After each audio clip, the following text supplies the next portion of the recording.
The Holy Bible stands as a beacon of moral guidance, weaving a tapestry of virtues that lead adherents towards salvation and divine harmony. Its teachings, rooted in compassion, justice, and faith, offer a blueprint for living righteously, promising eternal reward. Yet, the human imagination has long conjured an antithetical vision, a book of evil, a philosophical manifesto that instructs readers to embrace malevolence, sow chaos, or court damnation in direct opposition to the Bible's sanctity. This notion, seductive in its darkness, remains a phantom. No text, whether widely circulated or shrouded in obscurity, fulfills the role of an evil Bible, a guide to a life of deliberate wickedness or spiritual ruin. Subversive literature, from revolutionary manifestos to esoteric grimoires, dances around this archetype but never embodies it, revealing a profound truth. Evil, as a codified philosophy, is unsustainable, fragmented by human desires for power, liberation, or provocation. This essay explores the absence of such a text, tracing the philosophical threads of subversive works and their failure to coalesce into a doctrine of malevolence, asserting that their provocative or reformist intents reflect humanity's complex relationship with power and morality, not a unified embrace of evil. The Bible's narrative, with its commandments and visions of heaven, provides a cohesive philosophy of living for spiritual transcendence. Its widespread influence stems from its alignment with universal aspirations for meaning and goodness. In contrast, the idea of an evil Bible, a manual for wickedness, perhaps leading to hell or celebrating harm, lacks a historical counterpart. Subversive texts, often labeled as malevolent, serve instead as critiques of authority or explorations of hidden knowledge, not as guides to unmitigated evil. Widely read works like the Satanic Bible provoke through symbolic rebellion, challenging religious norms but advocating individualism over harm. The Anarchist Cookbook stirs controversy with its call to chaos, yet its intent is protest, not moral decay. Even texts like Malleus Maleficarum, steeped in historical violence, aim to enforce religious order, not to guide individuals toward damnation. These works, despite their notoriety, weave philosophical threads of reform, defiance, or control, not pure malevolence. Obscure texts, particularly those delving into magic and demonology, venture closer to the dark allure of an evil Bible, yet they too fall short. Grimoires like the Grand Grimoire and the Lesser Key of Solomon explore forbidden rituals, but their focus is on power or esoteric wisdom, not a lifestyle of evil. Truly heinous texts, if they exist, remain so obscure that they evade cultural discourse, their content too repugnant for acceptance. Authors of such works, driven by provocation or delusion, risk social ostracism or self-destruction, as their ideas clash with humanity's preference for meaning over chaos. The cultural fascination with an evil Bible reflects a projection of fear onto subversive ideas, from witchcraft to radical politics, yet these texts reveal more about human psychology, our need to demonize dissent, than about a tangible doctrine. This essay examines 4 dimensions of this absence: the historical evolution of subversive philosophies, the provocative nature of widely read texts, the esoteric limits of obscure grimoires, and the human impulses that prevent a codified evil doctrine, weaving a narrative that illuminates why malevolence remains an elusive myth. Chapter 1. Historical Evolution of Subversive Philosophies. Subversive texts have long challenged the pillars of authority, weaving philosophical critiques that disrupt societal norms, yet none crystallize into an evil Bible. Their ideas, rooted in rebellion or reform, reflect a spectrum of human aspirations, from justice to self-discovery, rather than a unified doctrine of malevolence. The Communist Manifesto, published in 1848, articulates a vision of class struggle, urging the oppressed to overthrow capitalist hierarchies. Its philosophy of collective liberation, while radical, seeks economic justice, not wickedness, framing subversion as a path to equity. The Social Contract, published in 1762, reimagines governance through popular sovereignty, challenging monarchical tyranny with a call for democratic freedom. Common Sense, released in 1776, ignites rebellion against colonial oppression, advocating liberty as a moral imperative. These works, woven into the fabric of revolutionary thought, subvert power structures but align with virtuous ideals, not malevolent intent. As history unfolded, subversive philosophies diversified, each threading new ideas into the tapestry of dissent, yet none approached an evil Bible scope. Das Kapital, published in 1867, dissects capitalism's exploitative mechanisms, weaving a critique that seeks systemic change, not personal harm. What is to be done? Published in 1902, outlines revolutionary organization, its philosophy rooted in emancipating the working class, not fostering evil. Rules for Radicals, published in 1971, empowers communities to shift power dynamics, its pragmatic tactics grounded in social justice, not moral decay. Manufacturing Consent, published in 1988, unveils media manipulation, advocating transparency through critical awareness. Even the Book of the Law, published in 1904, channels esoteric rebellion into a philosophy of individual will, seeking self-actualization, not destruction. These texts, spanning political and spiritual realms, weave a narrative of challenging authority, not codifying malevolence. Historically, texts labeled as evil often served regulatory or ideological ends, not personal wickedness. Malleus Maleficarum, published in 1486, enforced religious orthodoxy by targeting alleged witches, its philosophy rooted in control, not a guide to evil living. Quotations from Chairman Mao Zedong, published in 1964, drove ideological conformity, its revolutionary zeal aimed at reshaping society, not corrupting individuals. These works, while linked to violence, were tools of power, not manuals for damnation.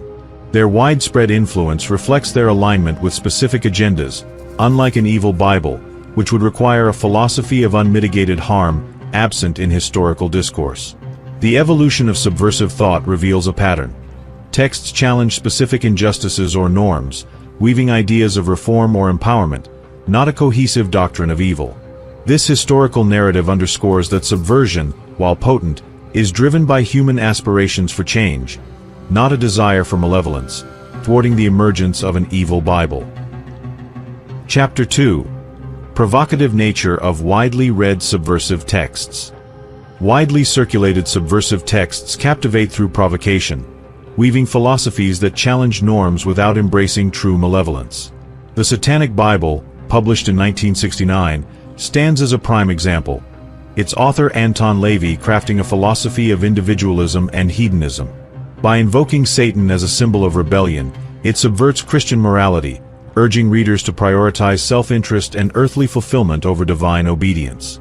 Its provocative tone, laced with theatrical rituals, shocks traditionalists, yet its core is a critique of religious dogma, not a call to harm or damnation. Far from an evil Bible, it weaves a narrative of personal liberation, threading ideas of skepticism and autonomy into a philosophy that rejects spiritual hierarchies, not human welfare. The Anarchist Cookbook, published in 1971, similarly provokes through its radical stance, offering instructions for creating explosives and drugs as a protest against institutional authority. Its philosophy, born of anti-war sentiment, seeks to disrupt systemic power, not to guide readers toward a life of evil. The text's impracticality, acknowledged by its author William Powell's later renunciation, underscores its performative nature, a cry against oppression rather than a manual for wickedness. Its subversive appeal lies in its challenge to governmental control, weaving threads of resistance into a narrative of defiance, not moral decay. The 120 Days of Sodom, written in 1785 and published in 1904, pushes provocation to extremes, its author Marquis de Sade exploring nihilism through graphic depictions of cruelty. Yet, as a fictional work, it probes moral boundaries, not prescribes them, threading philosophical questions about freedom and ethics into a literary tapestry, not a guide to evil living. These texts, widely read for their bold challenges, weave a shared narrative of provocation over malevolence. Their philosophies, individualism, resistance, ethical exploration, resonate with audiences seeking to question authority, not to harm others. Unlike an evil Bible, which would demand a commitment to wickedness or damnation, these works balance subversion with intellectual appeal, ensuring their place in cultural discourse. Their authors, aware of social boundaries, crafted texts that shock without crossing into actionable harm, avoiding the self-destruction that true malevolence invites.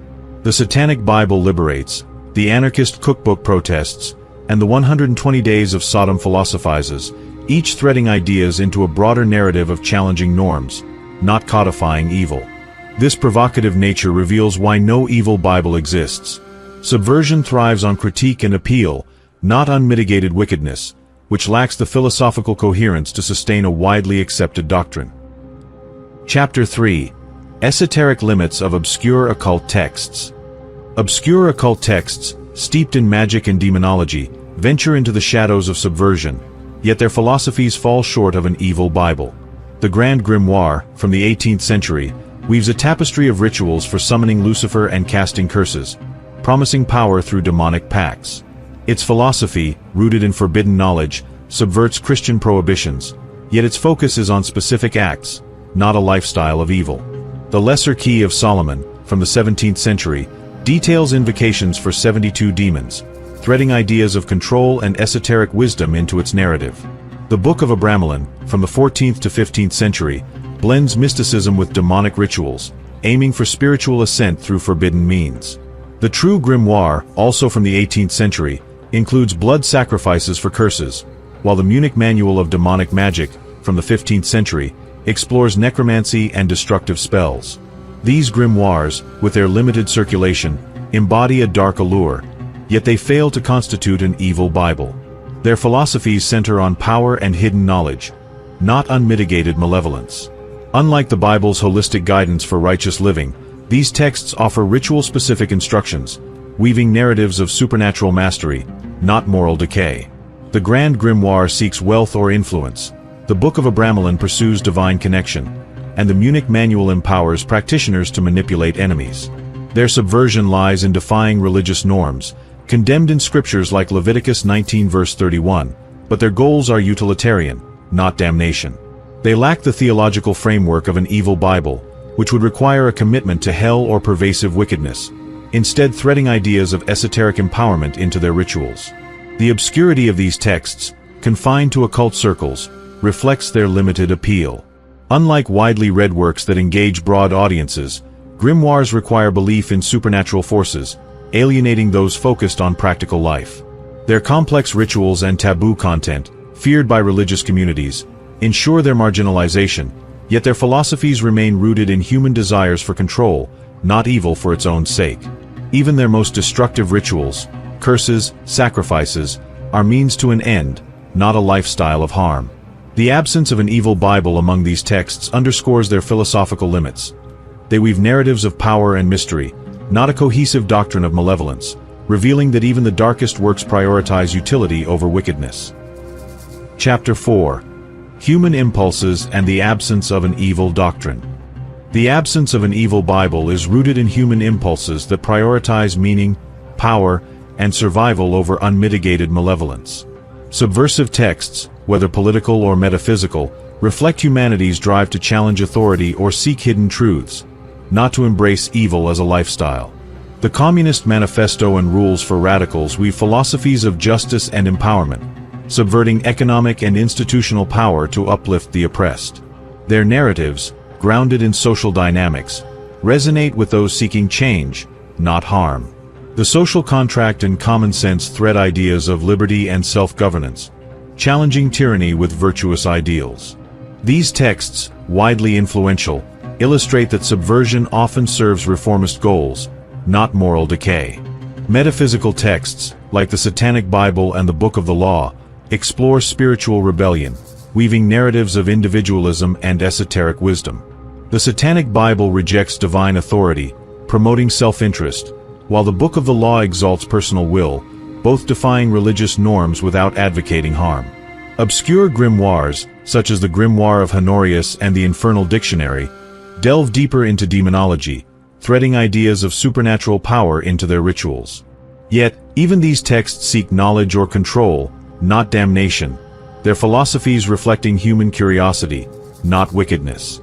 The distinction between power-focused and metaphysical subversion highlights why no evil Bible exists.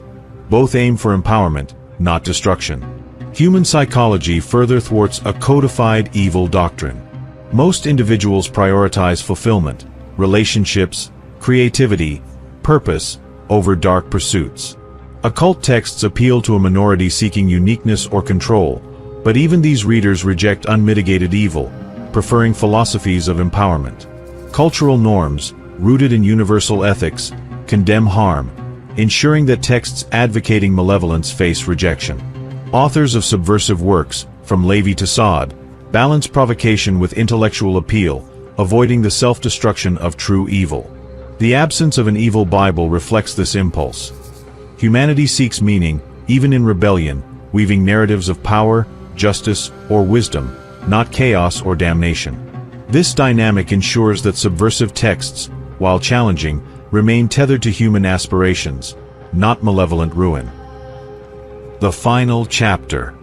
The myth of an evil Bible, a philosophical counterpart to the Holy Bible's guidance toward salvation, dissolves under scrutiny, revealing the impossibility of codifying malevolence.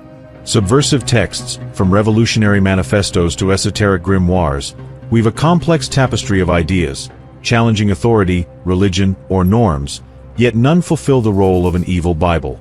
Their philosophies, justice, liberty, individualism, or esoteric power, reflect human desires for meaning, not unmitigated wickedness. The absence of such a text is not a gap in human creativity but a testament to the enduring impulse to seek purpose over chaos, ensuring that even the darkest works remain tethered to reform, provocation, or empowerment.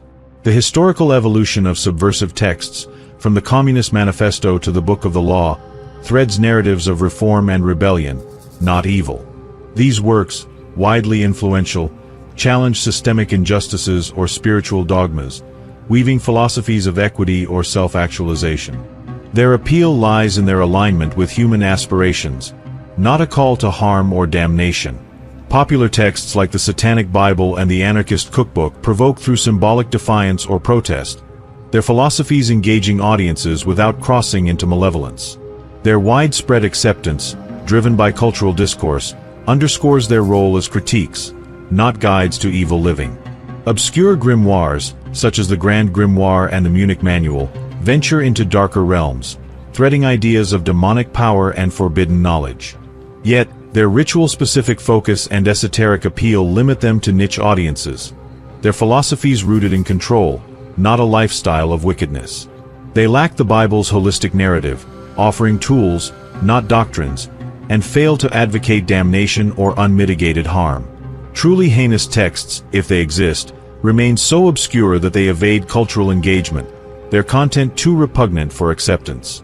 This obscurity reflects humanity's rejection of pure malevolence, as even subversive thinkers prioritize utility or meaning. Human impulses, seeking power, justice, or wisdom, ensure that no evil Bible emerges. Political texts weave narratives of social change. Metaphysical texts explore hidden truths. Both reflect the human drive for purpose, not destruction. Psychological and cultural dynamics favor fulfillment over chaos, marginalizing texts that glorify harm. The Bible's vision of salvation has no dark twin, as subversive works, whether provocative or esoteric, weave threads of human aspiration, not malevolence.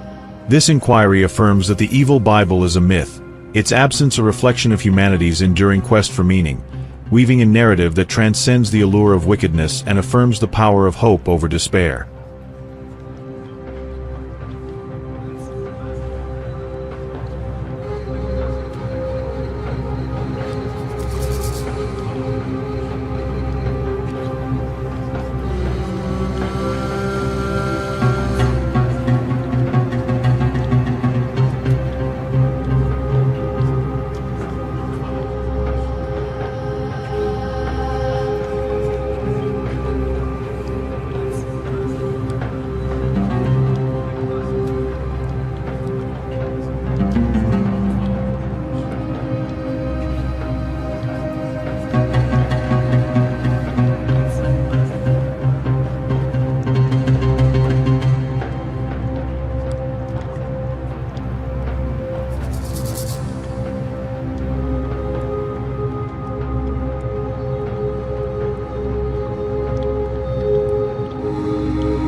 Subversive literature, spanning the 13th to 20th centuries, traces a remarkable evolution from esoteric grimoires steeped in magic and demonology to modern manifestos dissecting social dynamics and power structures, reflecting humanity's shifting understanding of the world and itself.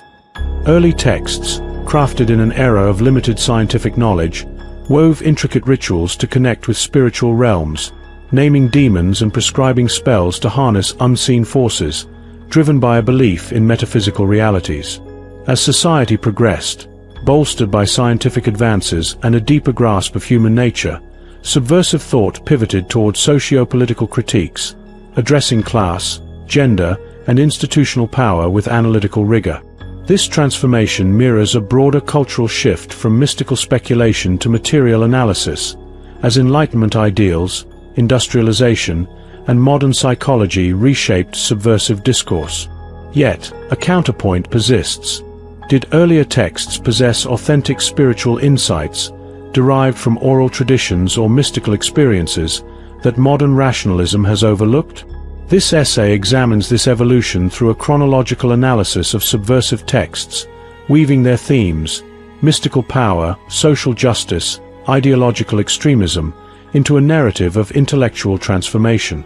It explores why subversive literature shifted from spells and demons to social and political theories, considering whether past authors tapped into a lost spiritual knowledge or merely reflected their era's ignorance of nature, and how these works influenced both popular culture and subcultures, shaping modern thought. The texts, ranging from medieval grimoires to revolutionary treatises, embody a spectrum of subversive intent.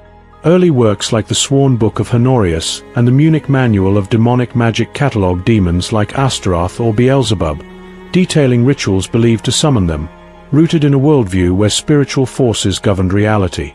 Their intricate spells, drawn from oral traditions or religious syncretism, suggest either profound mystical insight or a lack of natural understanding.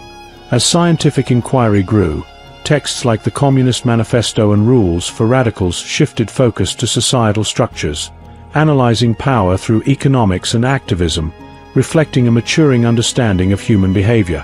This evolution suggests that increased knowledge of nature and society redirected subversive energy toward tangible change, yet the counterpoint lingers. Did medieval authors, with their demon hierarchies and rituals, access a spiritual reality now dismissed? The interplay between popular culture, which embraced rationalism, and subcultures, which preserved esoteric traditions, fueled this shift, as information became more accessible, enabling broader critique. Theories on this transformation highlight the rise of empirical science, literacy, and social awareness. Medieval societies, lacking systematic biology or psychology, attributed phenomena to supernatural forces, making grimoires potent subversive tools. The Enlightenment and Industrial Revolution introduced frameworks for understanding human nature, shifting subversion toward political and social reform. Yet, the counterpoint questions whether this progress erased a deeper connection to spiritual truths, as oral traditions of demonology or mysticism suggest a knowledge not easily quantified. The detailed naming of demons in texts like the Lesser Key of Solomon raises questions. Were these invented, divinely inspired, or inherited from ancient lore? This essay traces this arc through 4 dimensions: the mystical foundations of early texts, the transitional philosophies of the Enlightenment, the rise of socio-political subversion, and the interplay of past and present knowledge, weaving a narrative that illuminates how subversive texts reflect and shape humanity's evolving consciousness. Chapter 1: Mystical Foundations of Early Subversive Texts. Subversive literature in the medieval era, from the 13th to 15th centuries, was deeply rooted in mystical and demonic frameworks, reflecting a worldview where spiritual forces dominated human understanding. Texts like the Sworn Book of Honorius, the Book of Abramelin, and the Munich Manual of Demonic Magic emerged in a time when science was nascent, and phenomena like disease or fortune were attributed to supernatural entities. These grimoires, with their detailed rituals and demon hierarchies, wove narratives of power through spiritual manipulation, challenging religious orthodoxy with forbidden knowledge. Their authors, often anonymous or pseudonymous, drew from oral traditions, religious syncretism, or alleged divine revelations, naming demons like Astaroth or Belial with specificity that suggests either mystical insight or imaginative synthesis. The counterpoint persists. Did these texts access a spiritual reality, or were they projections of an uncomprehending era? Their limited circulation among scholars and mystics amplified their subversive allure, positioning them against the Church's monopoly on truth, while their influence shaped early occult traditions. The Sworn Book of Honorius, written in the 13th century, is a medieval grimoire attributed to Honorius of Thebes, a mythical figure, weaving Christian mysticism with occult practices to offer rituals for summoning angels and demons like Asmodeus for knowledge, power, or curses, requiring fasting and sacred symbols in elaborate ceremonies that subvert religious norms by repurposing divine rituals for taboo ends, appealing to scholars seeking esoteric wisdom beyond ecclesiastical constraints, and contributing to metaphysical knowledge by threading narratives of spiritual rebellion that highlight medieval tensions between faith and forbidden knowledge, suggesting either a profound connection to spiritual realms through inherited lore or a creative response to an unknown natural world. The Book of Abramelin, composed around the mid-14th century by Abraham of Worms, presents an 18-month ritual to contact a holy guardian angel, granting authority over demons like Baal for curses or wisdom, blending Jewish mysticism with magical practices that demand rigorous preparation, subverting religious norms by merging sacred aspirations with demonic control, appealing to mystics seeking transcendence through esoteric means, and enriching occult knowledge by threading narratives of spiritual ambition that challenge faith boundaries, raising questions about whether its detailed demon names reflect ancient oral traditions or speculative invention in an era ignorant of psychological mechanisms.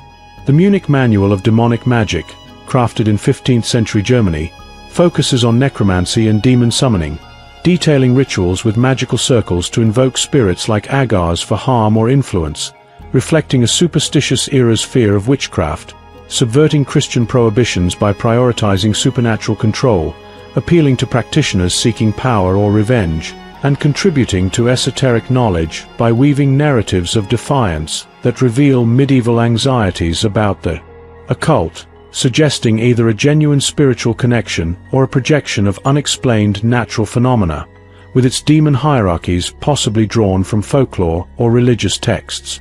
These early texts, rooted in a pre-scientific worldview, prioritized spiritual power, their detailed demonologies suggesting either mystical insight or a lack of natural understanding. Their subversive impact lay in challenging religious authority, weaving narratives that resonated with subcultures seeking hidden truths, while their limited reach ensured their mystique. The counterpoint persists. Their rituals, possibly rooted in oral traditions, may reflect a lost spiritual knowledge, influencing later occult thought despite their obscurity. Chapter 2. Transitional Philosophies of the Enlightenment. The Enlightenment marked a pivotal shift in subversive literature, as texts began bridging mystical traditions with emerging rational and social critiques, reflecting a growing understanding of human nature and societal structures. Works like Malleus Maleficarum, The Lesser Key of Solomon, the Grimoire of Honorius, the Grand Grimoire, the Black Pullet, the 120 Days of Sodom, and A Vindication of the Rights of Woman emerged from the 15th to 18th centuries, blending spiritual rebellion with rational inquiry. As scientific knowledge expanded, subversive texts started questioning secular and religious authority through reason, though some retained mystical elements.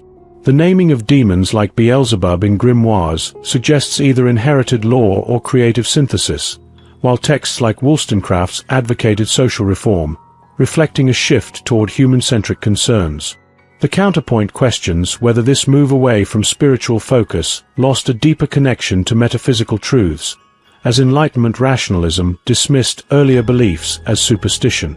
Malleus Maleficarum, written in 1486 by Heinrich Kramer and Jacob Sprenger, is a treatise codifying misogynistic beliefs about witchcraft, detailing methods to identify and execute witches, enforcing religious orthodoxy by framing dissent as demonic, reflecting late medieval fears, subverting rational inquiry with fear-driven persecution, appealing to authorities seeking control, and contributing to historical knowledge by weaving narratives of fanaticism that expose dogmatic dangers, with its demon references possibly drawn from biblical or folkloric sources, suggesting either spiritual insight or projection of societal fears, influencing witch hunts and later critiques of extremism. The Lesser Key of Solomon, written in the mid-17th century and attributed to King Solomon, compiles rituals for summoning 72 demons like Bua, offering control over supernatural forces for knowledge or power, subverting religious norms in an era of scientific growth, appealing to occultists seeking esoteric wisdom, and enriching occult knowledge by threading narratives of spiritual ambition, with its demon names likely synthesized from ancient texts or oral traditions, raising questions about mystical authenticity versus imaginative response to an unknown world, shaping modern ceremonial magic. The Grimoire of Honorius, composed in the late 17th century and attributed to Pope Honorius III, outlines rituals for summoning demons like Lucifer through sacrilegious acts, inverting Christian rituals to subvert orthodoxy, appealing to those seeking taboo power, and contributing to occult knowledge by weaving narratives of defiance. Its demon hierarchies possibly derived from medieval folklore, suggesting either a spiritual connection or creative fiction, influencing esoteric subcultures. Despite its limited reach, the Grand Grimoire, crafted in the early 18th century, details rituals for summoning Lucifer and demons like Astaroth for wealth or harm, requiring blood offerings, subverting Christian morality in an Enlightenment context, appealing to those seeking forbidden power, and enriching occult knowledge by threading narratives of supernatural ambition, with demon names likely drawn from religious syncretism, questioning whether they reflect mystical insight or misunderstanding of nature, impacting occult traditions. The Black Pullet, written in the mid-18th century, offers talismanic magic for wealth, love, or destruction, with spells to summon spirits like Belial, subverting moral norms in a rationalist era, appealing to practitioners seeking control, and contributing to esoteric knowledge by weaving narratives of magical utility, its demon references possibly from oral lore, suggesting either spiritual knowledge or speculative creation, influencing niche occult circles. The 120 Days of Sodom, written in 1785 by Marquis de Sade, depicts aristocratic depravity through graphic narratives of violence, probing moral limits with a nihilistic philosophy, subverting ethical norms in the Enlightenment, appealing to intellectuals exploring freedom, and contributing to philosophical knowledge by weaving narratives of moral inquiry, its lack of demons reflecting a shift to human-centric concerns, influencing ethical debates. A Vindication of the Rights of Woman, written in 1792 by Mary Wollstonecraft, argues for women's equality through education, subverting patriarchal norms with Enlightenment reason, appealing to reformers, and enriching feminist knowledge by weaving narratives of liberation, marking a shift to social critique, its rational focus reflecting a growing understanding of human nature, shaping gender discourse. These texts bridge mysticism and rationalism, their subversive power transitioning from spiritual to social realms, influenced by scientific progress. Yet the counterpoint questions whether their demonologies held authentic spiritual truths now lost to modern skepticism. Chapter 3. Rise of Socio-Political Subversion. By the 19th and 20th centuries, subversive literature shifted decisively towards socio-political critiques, reflecting a deeper understanding of human nature, economics, and power dynamics.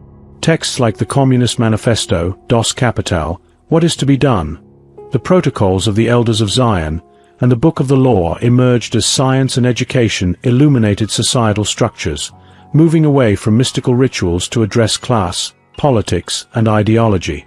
This shift mirrors the rise of political science and psychology, enabling subversive authors to analyze human behavior and systemic power, though the Book of the Law retains esoteric elements. The counterpoint persists. Did earlier texts' spiritual focus, with detailed demonologies, reflect a lost connection to metaphysical realities, or were they products of an unscientific era? The interplay between popular culture's embrace of rationalism and subculture's preservation of mysticism shaped this transformation. The Protocols of the Elders of Zion, written in 1903 in Russia, is a disputed text purporting to reveal a Jewish conspiracy for global control, detailing plans for economic and political domination, with proponents arguing it uncovers elite manipulation based on historical crises, while critics assert it is a forgery plagiarized from Maurice Joly's Dialogue in Hell, used to incite anti-Semitism, subverting trust in institutions, appealing to conspiracy theorists, and contributing to knowledge of propaganda by weaving narratives of mistrust, its demon-free focus reflecting a shift to social manipulation, influencing divisive ideologies, possibly rooted in fabricated fears rather than spiritual truths.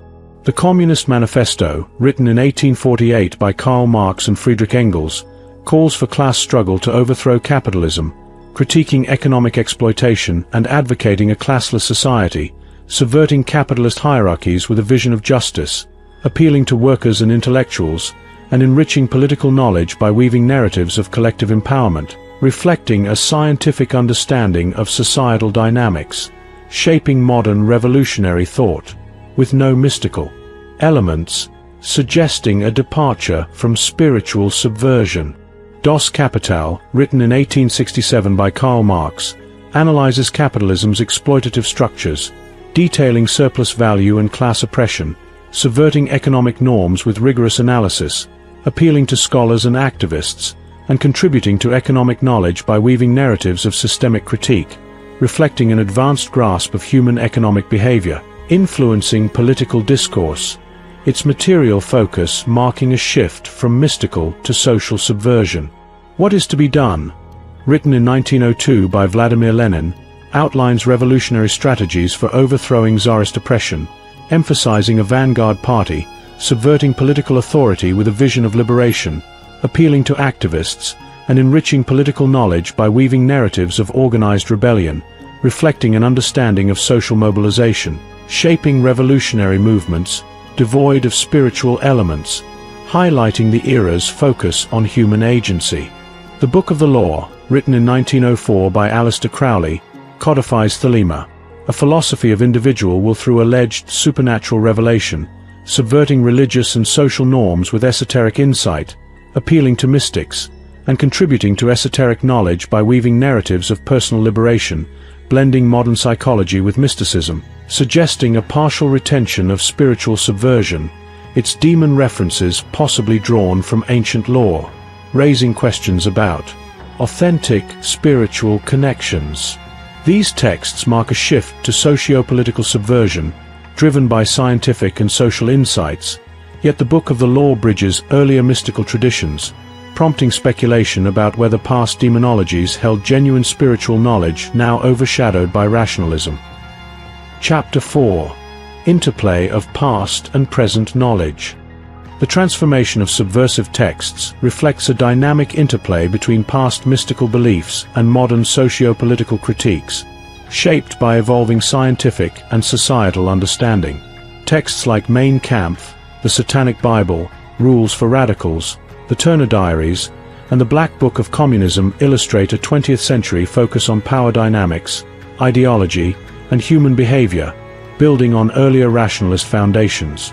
The counterpoint questions whether medieval grimoires, with their demonologies, accessed a spiritual reality lost to modern skepticism, or if they were imaginative responses to an unknown world. The naming of demons like Mammon or Paimon in texts like the Grand Grimoire suggests either inherited lore or creative synthesis, influencing modern subcultures like occultism, while popular culture embraced scientific rationalism, creating tension between established and alternative histories. Mein Kampf, written in 1925 by Adolf Hitler, outlines an anti-Semitic, nationalist ideology, advocating racial supremacy and territorial expansion, subverting democratic values with authoritarianism, appealing to extremists, and contributing to knowledge of ideological extremism by weaving narratives of prejudice, reflecting a psychological understanding of propaganda, influencing catastrophic policies, its material focus devoid of demons highlighting the shift to social ideologies, possibly losing mystical insights of the past. The Satanic Bible, written in 1969 by Anton Lavey, codifies atheistic Satanism, using Satan symbolically for individualism and skepticism, subverting religious norms with a philosophy of hedonism, appealing to those seeking autonomy, and contributing to philosophical knowledge by weaving narratives of personal liberation, reflecting modern psychological insights. Its symbolic demons suggesting a reinterpretation of past spiritual beliefs, questioning whether earlier grimoires held authentic knowledge. Rules for Radicals, written in 1971 by Saul Alinsky, provides tactics for grassroots activism, empowering communities to challenge institutional power, subverting systemic authority with pragmatic strategies, appealing to activists, and enriching political knowledge by weaving narratives of social change, reflecting a sophisticated understanding of power dynamics, devoid of mystical elements, indicating a full shift to social subversion, possibly overlooking spiritual connections of the past. The Turner Diaries, written in 1978 by William Luther Pierce under the pseudonym Andrew MacDonald, depicts a white supremacist revolution, advocating racial genocide, subverting social cohesion with extremist ideology, appealing to fringe groups, and contributing to knowledge of propaganda by weaving narratives of violence, reflecting psychological manipulation. Its lack of spiritual elements underscoring the modern focus on social conflict, raising questions about lost mystical knowledge. The Black Book of Communism, written in 1997 by Stephen Courtois and others, critiques communist regimes for causing oppression, subverting leftist ideals with historical analysis, appealing to scholars, and contributing to historical knowledge by weaving narratives of ideological failure, reflecting advanced social and political understanding. Its material focus suggesting a departure from spiritual subversion, prompting speculation about whether past demonologies held authentic insights. This interplay reveals a shift from mystical to material subversion, driven by scientific progress. Yet the counterpoint suggests that past texts' detailed demonologies may reflect a lost spiritual connection, influencing modern subcultures while popular culture prioritizes rationalism. Conclusion: Subversion's lasting legacy. The transformation of subversive texts from medieval grimoires to modern manifestos reflects a profound shift in human consciousness, from mystical explorations of spiritual realms to analytical critiques of social and power dynamics, driven by advancing scientific and societal understanding. Early texts like the Sworn Book of Honorius and the Munich Manual of Demonic Magic wove intricate demonologies, naming entities like Astaroth, possibly from oral traditions or religious syncretism, suggesting either spiritual insight or imaginative responses to an unknown world. As science illuminated nature and human behavior, texts like the Communist Manifesto and Rules for Radicals redirected subversion towards societal reform, reflecting a mature grasp of power structures. This evolution, fueled by Enlightenment rationalism and industrial progress, prioritized material concerns over metaphysical ones, shaping popular culture's embrace of empirical knowledge while subcultures preserved esoteric traditions. The counterpoint persists. Did medieval texts access a spiritual reality, their demon hierarchies reflecting genuine connections lost to modern skepticism? The detailed rituals of the Grand Grimoire or the Lesser Key of Solomon suggest a knowledge rooted in ancient lore, influencing modern occultism, yet their obscurity contrasts with the widespread impact of socio-political texts like Dos Kapital. The interplay between popular rationalism and subcultural mysticism highlights how subversive literature evolved, with texts like Mein Kampf and the Turner Diaries reflecting psychological and ideological manipulation, devoid of spiritual elements. This shift suggests progress in understanding human nature, yet questions linger about whether past authors, unbound by scientific constraints, tapped into metaphysical truths. The collective significance of these texts lies in their ability to challenge authority, weaving narratives of power, justice, and exploration. From Malleus Maleficarum's fanaticism to a vindication of the rights of woman's liberation, each text reflects its era's concerns, building on previous knowledge to reshape thought. Their influence on popular and subcultural narratives underscores their role in driving societal change, from witch hunts to revolutions.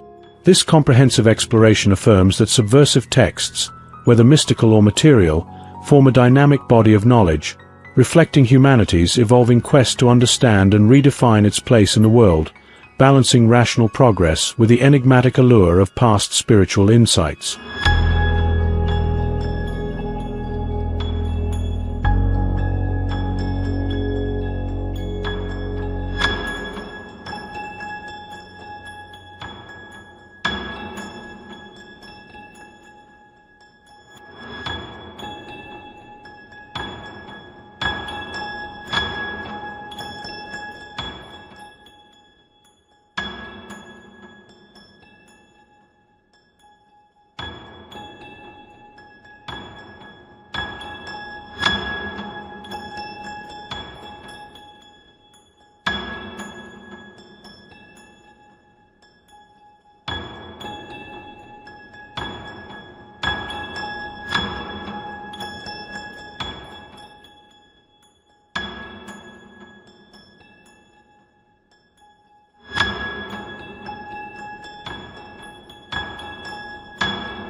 Subversive literature, spanning centuries from medieval grimoires to modern manifestos, forms a vast and intricate tapestry of human thought, challenging the foundations of authority, morality, and metaphysical understanding.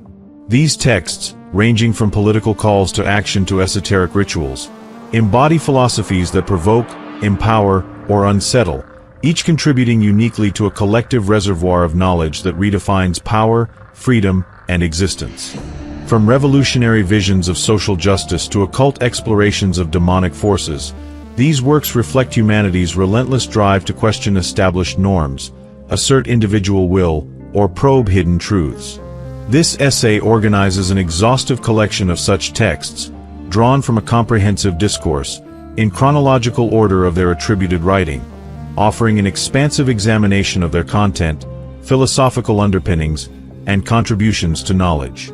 By tracing their historical emergence, we uncover interconnected themes: rebellion, self-actualization, metaphysical inquiry, and moral provocation that illuminate their significance, revealing how they shape human understanding across diverse domains. The texts under consideration, written between the 13th and 20th centuries, encompass a spectrum of intents and impacts. Some, like the Communist Manifesto, ignite social upheaval with visions of collective equity, weaving narratives of class struggle into political thought. Others, such as the Social Contract, reimagine governance, threading ideas of liberty and sovereignty into the fabric of human freedom. Esoteric works, like the Grand Grimoire and the Lesser Key of Solomon, delve into mystical realms, offering rituals that promise supernatural power. Texts like Mein Kampf and the Protocols of the Elders of Zion stir controversy with their ideological agendas, while the Turner Diaries provokes with dystopian visions of violence. These works, whether widely circulated or confined to obscure circles, share a subversive spirit, challenging political, religious, or cultural norms with alternative visions of reality. Their descriptions range from revolutionary blueprints to provocative philosophies to arcane manuals, each shaped by its historical context and the human impulse to defy or transcend. The thematic diversity of these texts, spanning social reform, individual empowerment, occult exploration, and ideological extremism, creates a rich mosaic of knowledge. Political texts, such as Das Kapital and Rules for Radicals, dismantle systemic oppression, proposing new social orders grounded in justice or activism. Philosophical works, like the Satanic Bible and the Book of the Law, reject conventional morality, weaving narratives of self-interest or esoteric wisdom. Occult texts, such as the Book of Abramelin and the Munich Manual of Demonic Magic, probe hidden dimensions, threading mystical practices into human curiosity about the unseen. Even texts associated with harm, like Malleus Maleficarum or the 120 Days of Sodom, contribute to knowledge by exposing the extremes of control or nihilism, serving as cautionary or intellectual touchstones. The debate over the Protocols of the Elders of Zion's authenticity underscores the complexity of subversive texts, reflecting both their power to shape narratives and their susceptibility to manipulation. This essay organizes these texts by their attributed writing dates, ensuring a historical progression that illuminates their evolution. Each entry provides an expansive description of the text's content, an overview of its philosophical or practical aims, and a summary of its contribution to knowledge, weaving a narrative that connects their themes across centuries. From medieval grimoires to modern ideological tracts, these works collectively challenge authority, offering insights into human aspirations, fears, and controversies.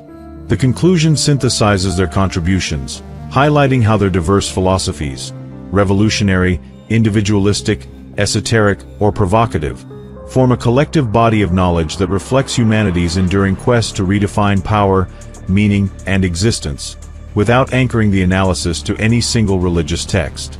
Chronological analysis of subversive texts. The Sworn Book of Honorius. Written in the 13th century and attributed to the mythical figure Honorius of Thebes, the Sworn Book of Honorius is a medieval grimoire that intricately weaves Christian mysticism with occult practices, offering a detailed compendium of rituals designed to summon angels and demons for purposes ranging from divine insight to malevolent curses. The text outlines complex ceremonies requiring fasting, prayer, and the use of sacred symbols, alongside spells to gain knowledge, wield power, or enact harm, emphasizing spiritual discipline as a prerequisite for supernatural communion. Its philosophy merges spiritual ambition with taboo practices, subverting religious orthodoxy by repurposing sacred rituals for demonic ends, appealing to medieval scholars and mystics who sought esoteric wisdom beyond the Church's constraints. The work's narrative of spiritual rebellion challenges the boundaries of faith, presenting a pathway to transcend human limitations through mystical engagement. By threading ideas of divine and demonic interplay, it reflects the medieval tension between orthodoxy and forbidden knowledge, creating a provocative exploration of spiritual power. The Sworn Book contributes significantly to metaphysical knowledge, offering insights into the human desire to access hidden truths and wield supernatural influence. Its limited circulation among occult practitioners underscoring its niche but enduring role in shaping esoteric traditions. The Book of Abramelin. Composed in the mid-14th to early 15th century by Abraham of Worms, a Jewish mystic, the Book of Abramelin is a grimoire that presents an elaborate 18-month ritual to contact a holy guardian angel, granting the practitioner authority over demons for purposes such as acquiring knowledge, casting curses, or manipulating others.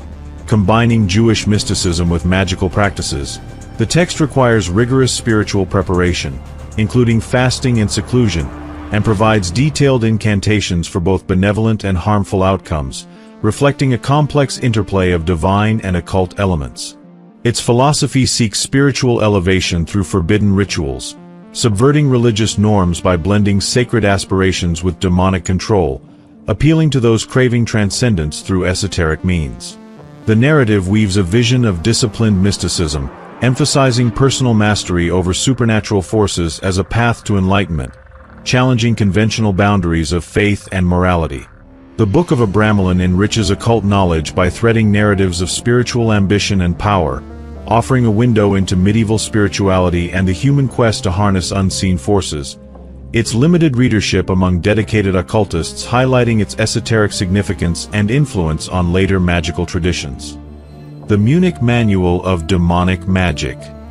Crafted in 15th century Germany as a Latin manuscript, the Munich Manual of Demonic Magic is a grimoire that focuses on necromancy, demon summoning, and curses, providing meticulous rituals to manipulate spirits or harm enemies through magical circles, incantations, and offerings. Written during a period of heightened fear of witchcraft, the text emphasizes practical magic for tangible outcomes like revenge or influence, with detailed instructions for invoking supernatural entities to achieve destructive ends. Its philosophy prioritizes control over otherworldly forces, subverting Christian prohibitions against sorcery as outlined in religious texts, appealing to practitioners seeking power or retribution in a superstitious era. The narrative weaves a stark vision of defiance, positioning magic as a tool to challenge religious and social norms, reflecting medieval anxieties about the occult and its potential to disrupt order. The Munich Manual contributes to esoteric knowledge by threading narratives of supernatural dominance, revealing the era's fascination with and fear of forbidden practices, its obscurity among occult scholars underscoring its provocative nature and enduring role in demonological studies. Malleus Maleficarum. Authored in 1486 by Heinrich Kramer and Jacob Sprenger, Malleus Maleficarum is a treatise that serves as a comprehensive manual for identifying, prosecuting, and executing alleged witches, codifying misogynistic and superstitious beliefs about demonic influence in late medieval Europe. The text combines theological arguments with legal procedures, detailing signs of witchcraft, interrogation techniques, and justifications for punishment, reflecting the era's intense religious fervor and fear of heresy. Its philosophy enforces religious orthodoxy, subverting rational inquiry by promoting fear-driven persecution, framing dissent, particularly by women, as demonic and justifying extreme measures to maintain control. Appealing to ecclesiastical and secular authorities, the work weaves a narrative of fear and power, legitimizing witch hunts as a defense against perceived evil. Malleus Maleficarum contributes to historical knowledge by threading narratives of control and fanaticism, exposing the dangers of dogmatic authority and its societal impact, its widespread influence in shaping witch hunts across Europe cementing its role as a cautionary study of religious extremism and the perils of unchecked power. The Lesser Key of Solomon. Written in the mid-17th century and attributed to the legendary King Solomon, the Lesser Key of Solomon is a grimoire that compiles rituals for summoning 72 demons, with its most famous section, the Ars Goetia, listing their sigils, powers, and invocation methods in meticulous detail. Blending mystical and practical elements, the text offers tools for controlling supernatural forces to achieve goals like knowledge, wealth, or influence, requiring precise rituals and magical symbols. Its philosophy seeks mastery over esoteric forces, subverting religious norms by providing access to demonic power, appealing to occultists who craved hidden knowledge in an era of growing scientific inquiry. The narrative weaves a vision of spiritual ambition, positioning the practitioner as a commander of otherworldly entities, challenging Christian prohibitions against sorcery.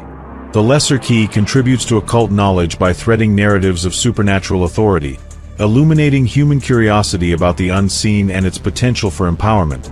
Its limited circulation among occult practitioners reflecting its esoteric allure and lasting influence on ceremonial magic. The Grimoire of Honorius.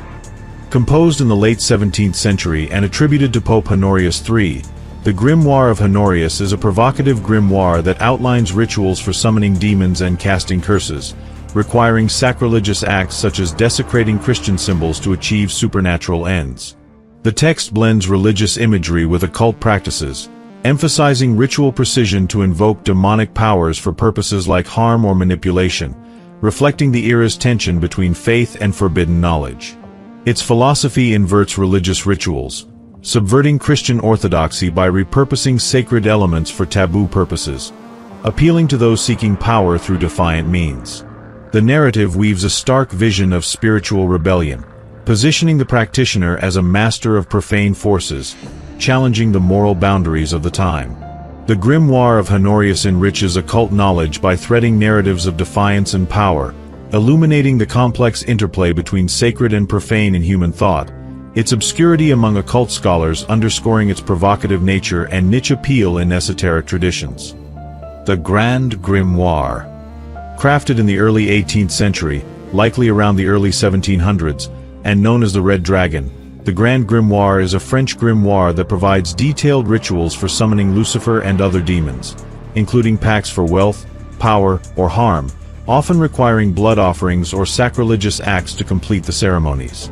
The text emphasizes elaborate preparations, such as magical circles and incantations, to secure demonic alliances, reflecting the Enlightenment-era fascination with occult power amidst growing secularism. Its philosophy glorifies forbidden alliances, subverting Christian morality with promises of earthly gain, appealing to those seeking influence beyond religious constraints. The narrative weaves a vision of defiant ambition, positioning the practitioner as a negotiator with supernatural forces, challenging the era's moral and religious norms. The Grand Grimoire contributes to occult knowledge by threading narratives of supernatural ambition, reflecting humanity's fascination with power beyond conventional bounds, its limited circulation among occultists highlighting its provocative and esoteric significance. The Black Pullet.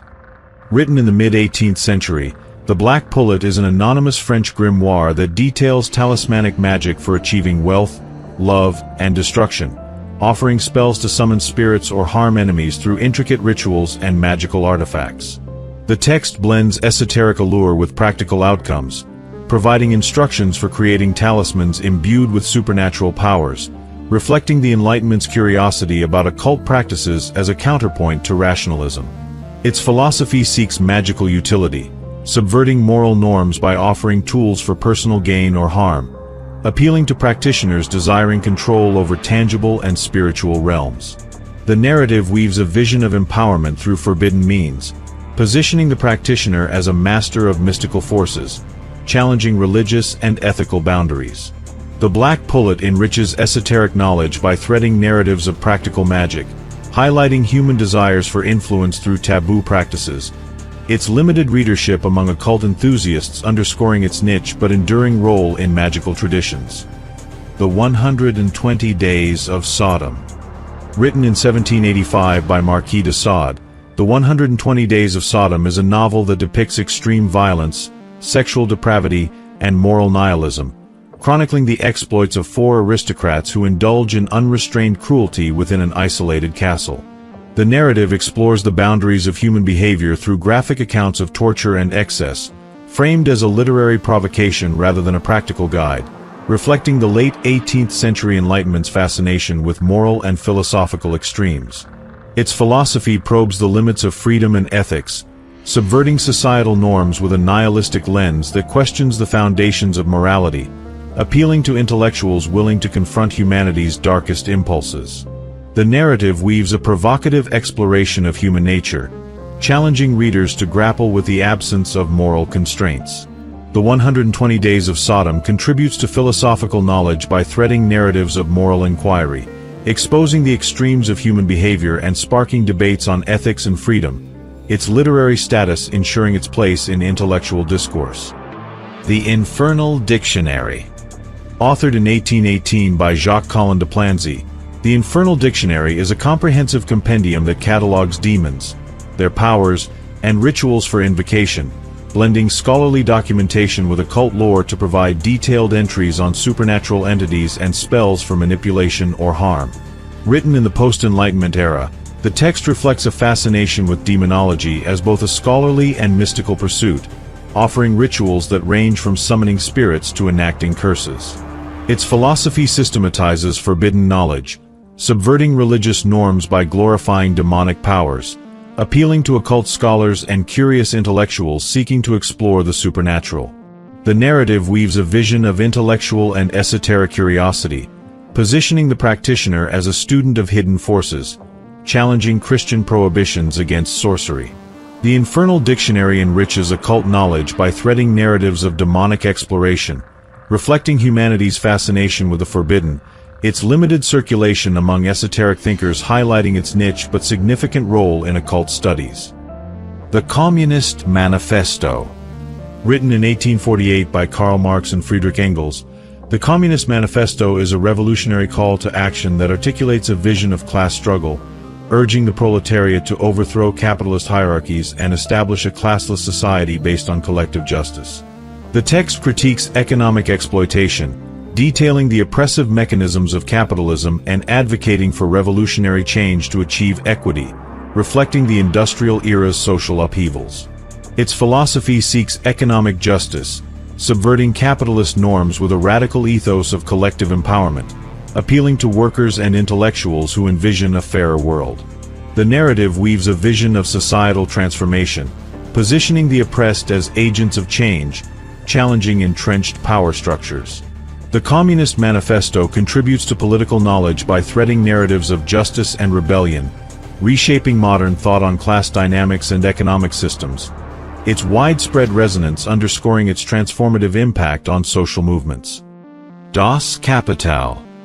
Authored in 1867 by Karl Marx, Das Kapital is an exhaustive treatise that analyzes the exploitative structures of capitalism, detailing economic mechanisms like surplus value and their social consequences, written during the peak of the Industrial Revolution. The text critiques the systemic injustices of capitalist economies, exposing how wealth concentration perpetuates class oppression, and advocates for structural reform through rigorous economic analysis. Its philosophy seeks to dismantle economic hierarchies, subverting capitalist norms with a vision of systemic change, appealing to scholars and activists committed to addressing inequality. The narrative weaves a critical exploration of societal power, positioning economic critique as a tool for liberation, challenging the era's dominant ideologies. Das Kapital enriches economic knowledge by threading narratives of systemic critique and reform, illuminating the mechanics of power and exploitation, its widespread influence shaping economic and political discourse across centuries. A Vindication of the Rights of Woman. Authored in 1792 by Mary Wollstonecraft, A Vindication of the Rights of Woman is a seminal treatise that argues for women's equality, challenging patriarchal norms with a passionate call for education, autonomy, and intellectual freedom. Written during the Enlightenment, the text critiques societal restrictions that subjugate women, advocating for their inclusion in public and intellectual life based on reason and justice, reflecting the era's emphasis on universal human rights. Its philosophy seeks gender equity, subverting patriarchal structures with a vision of empowerment through education, appealing to reformers and intellectuals who champion social progress. The narrative weaves a powerful case for liberation, positioning women as equal agents in society, challenging systemic oppression with rational arguments.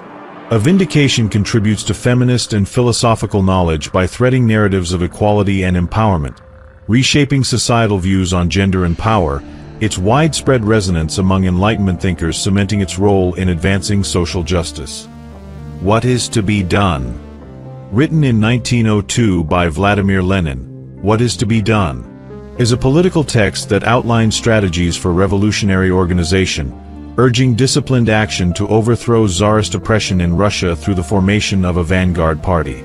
Composed during a period of intense political unrest, the text emphasizes the need for a structured revolutionary movement to mobilize workers, detailing tactics for propaganda and agitation. Its philosophy prioritizes revolutionary praxis, subverting political authority with a vision of liberation for the oppressed, appealing to activists committed to systemic change.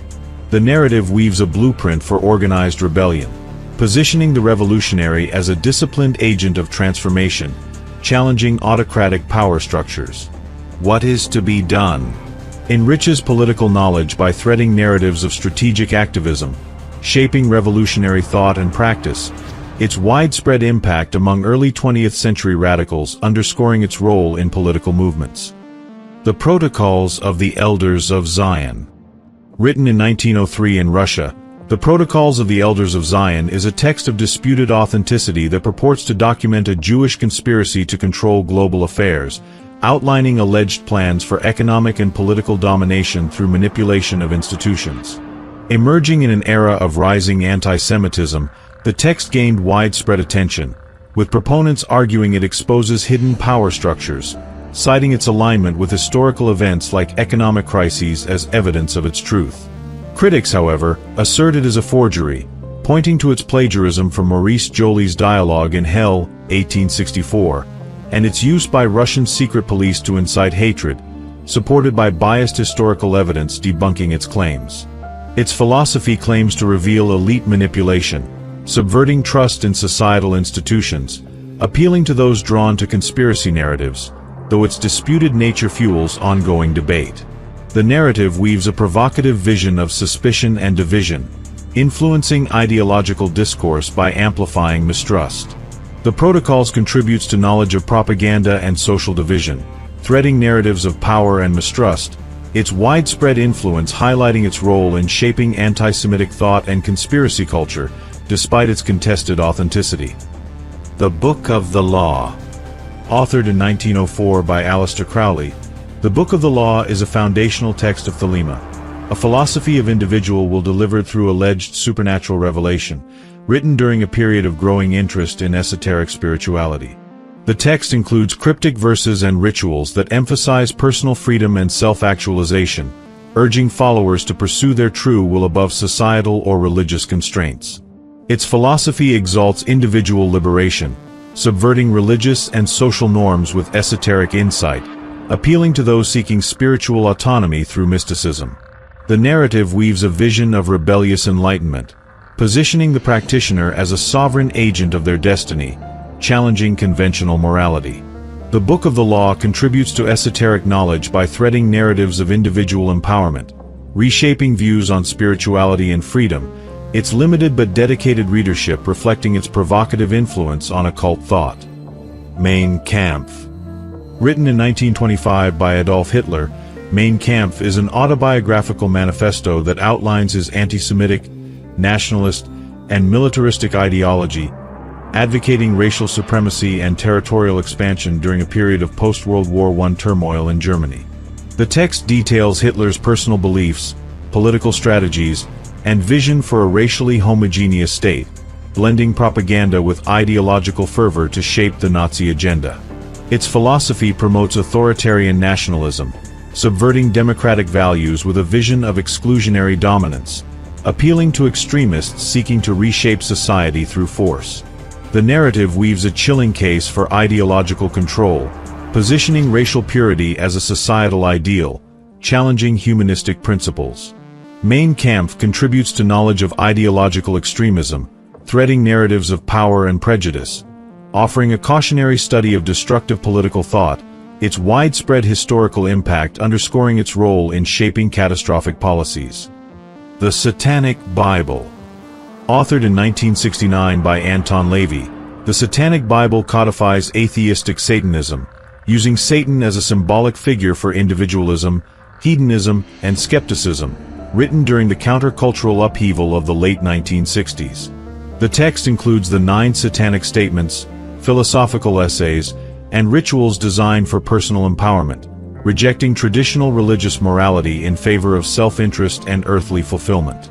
Its philosophy subverts spiritual authority, promoting autonomy over dogma, appealing to those seeking liberation from conventional norms. The narrative weaves a provocative vision of personal freedom, positioning the individual as the ultimate authority, challenging religious and moral hierarchies. The Satanic Bible contributes to philosophical knowledge by threading narratives of skepticism and autonomy, reshaping perspectives on morality and power, its widespread readership reflecting its cultural provocation and appeal.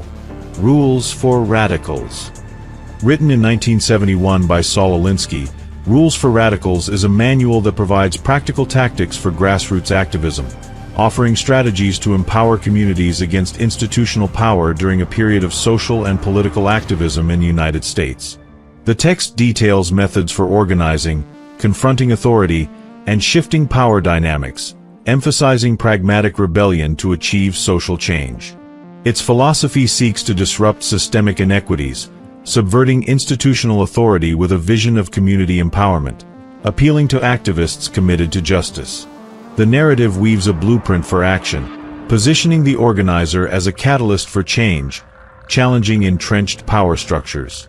Rules for Radicals enriches political knowledge by threading narratives of practical activism, offering tools for social transformation, its widespread influence underscoring its role in shaping community organizing. The Turner Diaries. Written in 1978 by William Luther Pierce under the pseudonym Andrew MacDonald, The Turner Diaries is a dystopian novel that depicts a violent white supremacist revolution in the United States, advocating racial genocide and societal overthrow, composed during a period of rising far-right extremism. The narrative follows a malicious campaign to dismantle the government and eliminate minorities, presenting a chilling vision of racial and ideological conflict. Its philosophy promotes extremist supremacy, subverting social cohesion with a call for violent division, appealing to fringe groups drawn to radical ideologies. The narrative weaves a provocative case for destruction, positioning racial purity as a revolutionary goal, challenging democratic and humanistic values. The Turner Diaries contributes to knowledge of extremist propaganda, threading narratives of division and violence, serving as a cautionary study of radical ideologies, its limited but impactful readership highlighting its provocative influence. The Black Book of Communism. Authored in 1997 by Stephen Courtois and others, The Black Book of Communism is a historical analysis that critiques communist regimes, arguing they caused widespread death and oppression through purges, famines, and authoritarian policies, written in the post-Cold War era. The text examines case studies from the Soviet Union, China, and other communist states, presenting a narrative of ideological failure and human cost. Its philosophy seeks to expose the flaws of Marxism, subverting leftist ideals with a critical lens, appealing to scholars and anti-communist advocates. The narrative weaves a case for ideological critique, positioning communism as a destructive force, challenging revolutionary optimism. The Black Book contributes to historical knowledge by threading narratives of political critique, exposing the consequences of extremism, its widespread academic influence underscoring its role in shaping post-Cold War discourse. Conclusion. The expansive collection of subversive texts, spanning the 13th to 20th centuries, forms a profound repository of human knowledge, weaving together philosophies of rebellion, power, metaphysical exploration, and ideological provocation. From medieval grimoires to modern manifestos, these works reflect humanity's relentless drive to challenge authority, redefine morality, and probe the unseen, each contributing uniquely to a collective understanding of power, freedom, and existence. Their thematic diversity, encompassing social justice, individual autonomy, occult wisdom, and extremist ideologies, creates a rich tapestry of ideas, threading narratives that illuminate the complexities of human thought and aspiration. Medieval grimoires, such as the Sworn Book of Honorius, the Book of Abramelin, and the Munich Manual of Demonic Magic, weave narratives of esoteric power, subverting religious norms with rituals that promise control over supernatural forces. Their limited circulation reflects their niche appeal, yet they enrich occult knowledge by exploring humanity's fascination with the forbidden. Malleus Maleficarum threads narratives of fear and control, exposing the perils of religious fanaticism, while the 120 Days of Sodom probes moral extremes, contributing to philosophical debates on human nature. Political texts like the Communist Manifesto, Das Kapital, What is to be Done, and Rules for Radicals weave narratives of justice and activism, reshaping societal structures with calls for equity and empowerment. Their widespread resonance underscores their transformative impact on political thought. Philosophical and esoteric works, such as the Satanic Bible and the Book of the Law, thread narratives of individual liberation, challenging spiritual and moral norms with visions of autonomy and self-actualization. The Protocols of the Elders of Zion, despite its disputed authenticity, contributes to knowledge of propaganda, weaving narratives of mistrust that highlight the power of divisive ideas. Mein Kampf and the Turner Diaries offer cautionary insights into extremist ideologies, threading narratives of prejudice and violence that underscore the dangers of radical thought. The Black Book of Communism critiques political ideologies, weaving narratives of historical failure that shape modern discourse. Together, these texts form a constellation of subversive ideas, each illuminating a facet of humanity's quest for meaning, power, or truth. The collective significance of these works lies in their shared defiance, challenging political, religious, or cultural norms with diverse philosophies.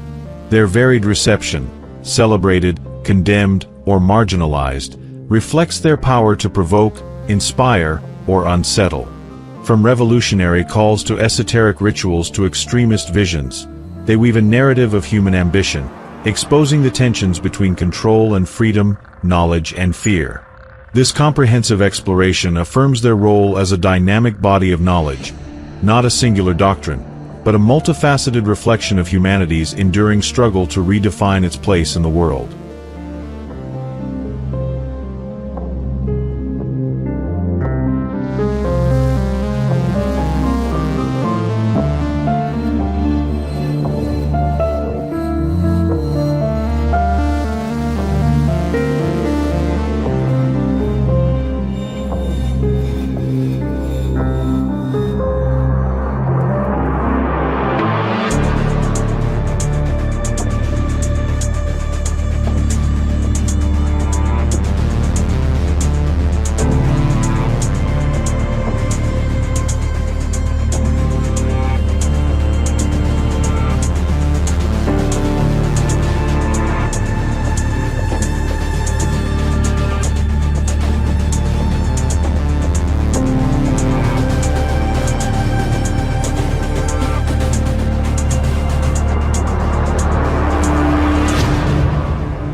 Karl Marx's The Communist Manifesto, published in 1848, stands as a critical juncture in the evolution of subversive thought, a conceptual fulcrum that synthesized earlier critiques of authority and propelled a diverse array of radical ideologies into the modern era. Emerging amid Europe's industrial upheaval, the manifesto distilled the tensions of its time into a potent critique of capitalism, channeling the philosophical and political currents of the past into a vision of revolutionary transformation. This essay explores the manifesto's role as a pivotal axis, weaving together the intellectual threads of prior subversive works, Jean-Jacques Rousseau's The Social Contract, 1762, and Thomas Paine's Common Sense, 1776, and radiating outward to influence later texts, including Saul Alinsky's Rules for Radicals, 1971, Anton LaVey's The Satanic Bible, 1969, and Adolf Hitler's Mein Kampf, 1925. By examining these texts, the analysis illuminates how the manifesto, through its synthesis of historical critiques and its provocation of new ideological paths, reshaped political and cultural discourse, serving as a catalyst for both emancipatory and destructive visions of societal change. The manifesto as a conceptual nexus. The Communist Manifesto, co-authored by Karl Marx and Friedrich Engels in 1848, emerged during a period of seismic industrial and social transformation, when the rise of factories, urban sprawl, and labor exploitation exposed the fault lines of European society. The text framed history as a dynamic interplay of class antagonisms, with capitalism's dependence on wage labor and profit-driven systems creating contradictions that would precipitate its downfall. Its theory of historical materialism posited that economic structures drive societal evolution, casting the proletariat as the vanguard of revolutionary change. The manifesto's vision of abolishing private property and forging a classless society challenged the ideological and material foundations of bourgeois dominance, blending philosophical critique with a call to action. Its lucid, impassioned prose, translated into numerous languages, ignited movements like the 1848 revolutions, the Paris Commune of 1871, and the Bolshevik Revolution of 1917. The rallying cry, "Workers of the world, unite!"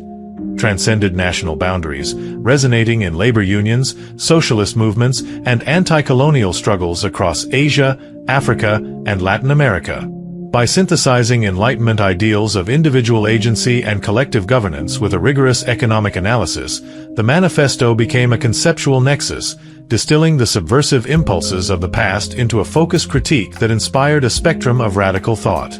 Its influence permeated intellectual debates, from university lecture halls to revolutionary cells, and grassroots activism, from factory strikes to peasant uprisings. The text's ability to articulate a universal challenge to power dynamics ensured its enduring impact, shaping ideologies from socialism to anarchism. As the axis of this analysis, the Communist Manifesto provides a lens to explore how it wove together earlier critiques of authority and unleashed a proliferation of subversive ideas, from philosophical treatises to practical strategies, redefining the contours of political and cultural rebellion across centuries. Enlightenment foundations. Rousseau's Social Contract. Jean-Jacques Rousseau's The Social Contract, published in 1762, laid a philosophical cornerstone for subversive thought during the Enlightenment, a period marked by growing skepticism toward monarchical absolutism.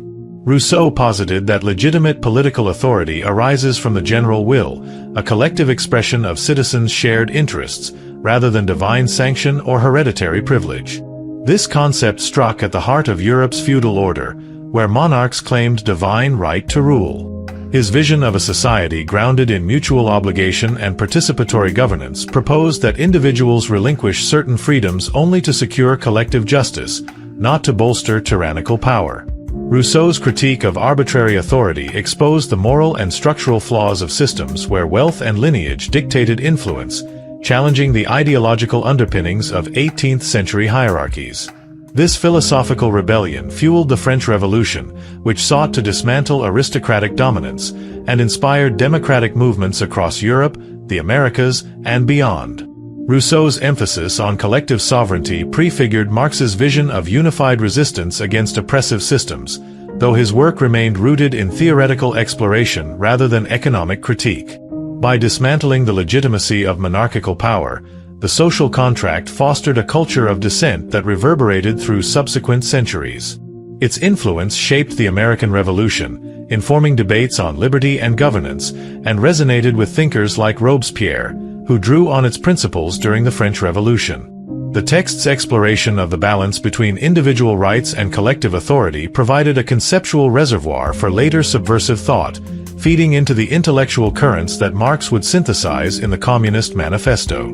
Rousseau's work underscores the power of philosophical ideas to challenge entrenched norms, laying a foundation for the economic and political critiques that would define the manifesto's revolutionary vision. Revolutionary mobilization. Paine's Common Sense. Thomas Paine's Common Sense, published in 1776, transformed subversive ideas into a practical catalyst for revolution, galvanizing American colonists to reject British colonial rule. Written in clear, compelling prose, the pamphlet framed independence as a moral and rational imperative, portraying monarchy as an antiquated system that violated natural rights.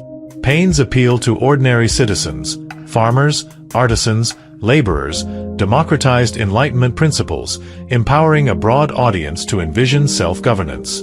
Selling over 100,000 copies in its first year, Common Sense became a cultural phenomenon, driving the American Revolution and inspiring independence movements across Latin America and the Caribbean. Its rejection of hereditary power echoed Rousseau's critique of arbitrary authority, while its focus on individual agency anticipated Marx's call for collective action against oppressive structures.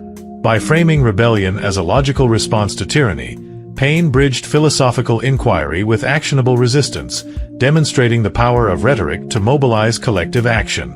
His influence extended beyond the Americas, shaping the strategies of later subversive writers who sought to inspire mass movements against entrenched power. Paine's work influenced figures like Simón Bolívar, who drew on its ideas for Latin American independence, and activists who adopted its rhetorical clarity to advocate for reform. Common Sense established a model for revolutionary literature, its urgency and accessibility prefiguring the mobilizing force of the Communist Manifesto. By empowering citizens to challenge established authority, Paine highlighted the transformative potential of subversive thought, contributing to a legacy of democratic aspirations that would feed into the manifesto's synthesis of revolutionary ideas. Pragmatic subversion. Alinsky's Rules for Radicals. Saul Alinsky's Rules for Radicals, published in 1971, represents a post-manifesto evolution of subversive thought, adapting radical principles to the complexities of 20th-century democratic politics. Written during a period of civil rights struggles, anti-war protests, and urban unrest, Alinsky's text provided a practical guide for grassroots organizing, equipping marginalized communities with strategies to challenge institutional power. His 13 rules, such as "Make the enemy live up to its own book of rules," outlined a tactical approach that emphasized perception, pressure, and strategic disruption over direct confrontation. Unlike the Communist Manifesto's call for systemic upheaval, Alinsky prioritized incremental reforms within existing systems, using tools like public demonstrations, media campaigns, and coalition building. His work drew on Marxist critiques of economic power but reframed them for a democratic context where revolution was impractical, focusing on localized victories over grand transformations. Alinsky's organizing in Chicago's working-class neighborhoods shaped his belief in empowering communities, resonating with Rousseau's vision of collective governance and Paine's appeal to ordinary citizens. Rules for Radicals influenced a range of movements, from labor rights to environmental advocacy, with its tactics adopted by organizers like Cesar Chavez and modern activist groups. Alinsky's methods shaped campaigns for housing reform, workers' rights, and consumer protections, demonstrating the adaptability of subversive thought in modern political landscapes. By translating radical principles into actionable strategies, Alinsky extended the legacy of the Communist Manifesto, showing how its revolutionary spirit could inform pragmatic resistance. His emphasis on strategic pragmatism offered a new model for subversion, balancing ideological commitment with practical outcomes, reflecting the manifesto's influence while navigating the challenges of democratic systems. Cultural defiance. Levy's The Satanic Bible. Anton Levy's The Satanic Bible, published in 1969, introduced a provocative form of subversion by challenging religious authority through a philosophy of atheistic Satanism, crafted during the countercultural ferment of the 1960s. Using Satan as a symbol of individualism and rebellion, Levy rejected Christian moral frameworks, advocating rationalism, personal empowerment, and hedonism over guilt and conformity. The text's 9 satanic statements, such as "Satan represents indulgence instead of abstinence," were designed to provoke, exposing the arbitrary control of organized religion. Unlike the political focus of Marx or Alinsky, Levy's subversion targeted cultural and spiritual norms, critiquing how faith enforced obedience through fear. His ideas echoed Rousseau's emphasis on individual autonomy and Paine's rejection of traditional authority, though his provocative symbolism marked a distinct departure. The Satanic Bible tapped into the 1960s rejection of mainstream values, aligning with the activist energy of Rules for Radicals while pursuing a cultural rebellion. Its lack of connection to any historical satanic tradition underscored its role as a modern construct, designed to disrupt societal norms. Levy's founding of the Church of Satan in 1966 amplified the text's influence, attracting followers who embraced its philosophy as a rejection of conventional morality. By confronting religious hegemony, the Satanic Bible expanded the subversive tradition, its symbolic defiance resonating with the emancipatory spirit of the Communist Manifesto. Its impact lay in its ability to provoke reflection on the role of religion in shaping societal values, influencing countercultural movements and later secularist groups like the Satanic Temple. Levy's work demonstrated the power of cultural subversion to challenge entrenched norms, extending the manifesto's legacy into the realm of spiritual and psychological rebellion. National subversion. Hitler's Mein Kampf. Adolf Hitler's Mein Kampf, published in 1925, represents a nationalistic form of subversive thought, exploiting Germany's post-World War I turmoil to challenge democratic and internationalist systems. Written after Germany's defeat and economic collapse, the text outlined a nationalist ideology aimed at dismantling liberal governance and establishing an authoritarian state. Hitler borrowed Marxist rhetoric about economic struggle to appeal to workers while promoting a vision of racial and national supremacy. His propaganda, leveraging rallies, radio, and print, undermined the Weimar Republic's democracy, rallying support through fear and promises of national revival. This subversive strategy was highly effective, capitalizing on Germany's humiliation, unemployment, and resentment over the Treaty of Versailles to mobilize millions. Initially, Hitler's policies, public works, rearmament, and nationalist rhetoric, restored economic stability and national pride, reducing unemployment from 30% in 1932 to near full employment by 1938. His core ideas of racial supremacy, aggressive expansionism, and authoritarian control were rooted in fundamental prejudices and political direction, ignoring important geopolitical maneuvers and long-term strategic realities. Unlike the Communist Manifesto's vision of universal liberation, Mein Kampf sought to entrench nationalism, replacing one form of domination with another. Hitler's implementation was catastrophic, driven by the flaws of his foresight, leading to World War II and Germany's ruin through strategic errors like invading the Soviet Union and underestimating Allied resolve. His initial success in mobilizing support collapsed under the weight of his delusional vision, dragging Germany into devastation. Mein Kampf's legacy is a cautionary tale of how subversive thought can lead to catastrophe, contrasting with the emancipatory aims of the Manifesto and other texts. The Manifesto as a catalyst for divergent ideologies. The Communist Manifesto served as a critical juncture, synthesizing the philosophical critiques of Rousseau and Paine into a focused economic and political framework that propelled a diverse array of subversive ideologies.